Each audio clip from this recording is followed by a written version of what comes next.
That is your first job.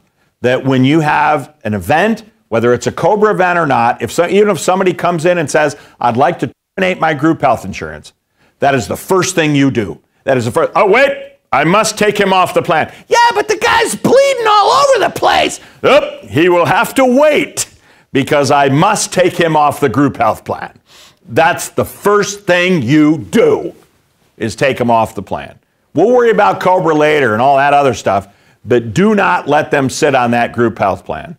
Because what the Affordable Care Act says is that if you take them off the plan and when somebody loses insurance is, again, not the prerogative of the employer. That's a policy issue. For a lot of self-funded groups, it's going to be midnight tonight, right? Or it might be the end of the month, right? A lot of policies will cover people to the end of the month. Or the loss of insurance coverage might be based on your payroll. When did you take the deduction out of their payroll? So maybe I quit on the 18th of June. I would normally lose insurance at midnight tonight, but you've already taken maybe some money out of my check. So maybe the loss of coverage date, according to the policy, is going to be June 23rd. So if anybody ever comes into your office and just says, hey, why don't we just keep this guy?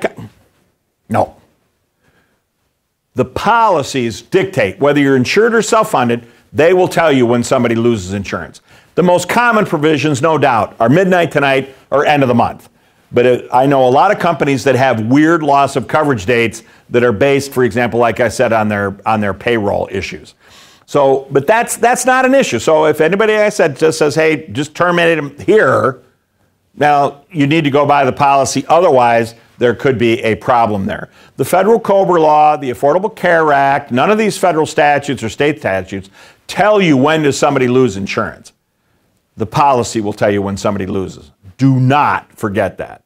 Because what the prohibition on rescission says is this, is that if you accidentally leave somebody on the group health plans, and then you find out about it 4 months later, because you were busy the day and you forgot to take them off, and you don't see the billing from Blue Cross because the billing goes to the accounts payable department, you don't know that your ex-employee is still on the bill. And then what happens is you find out somehow 4 months later there's an audit, and we find out that Matt is no longer working and hasn't been working there for 4 months. The ACA says you are prohibited from going back that 4 months and retroactively rescinding the coverage. Because it wasn't the employee's or ex-employee's fault that you left him on the plan. You folks down in Texas are familiar with this because you've been dealing with your state law there that says in the state of Texas, if it's an insured group plan, you have to notify an insurance carrier within 3 days of the end of the month in which an employee terminated. Otherwise, you have to provide group health insurance for the whole next month.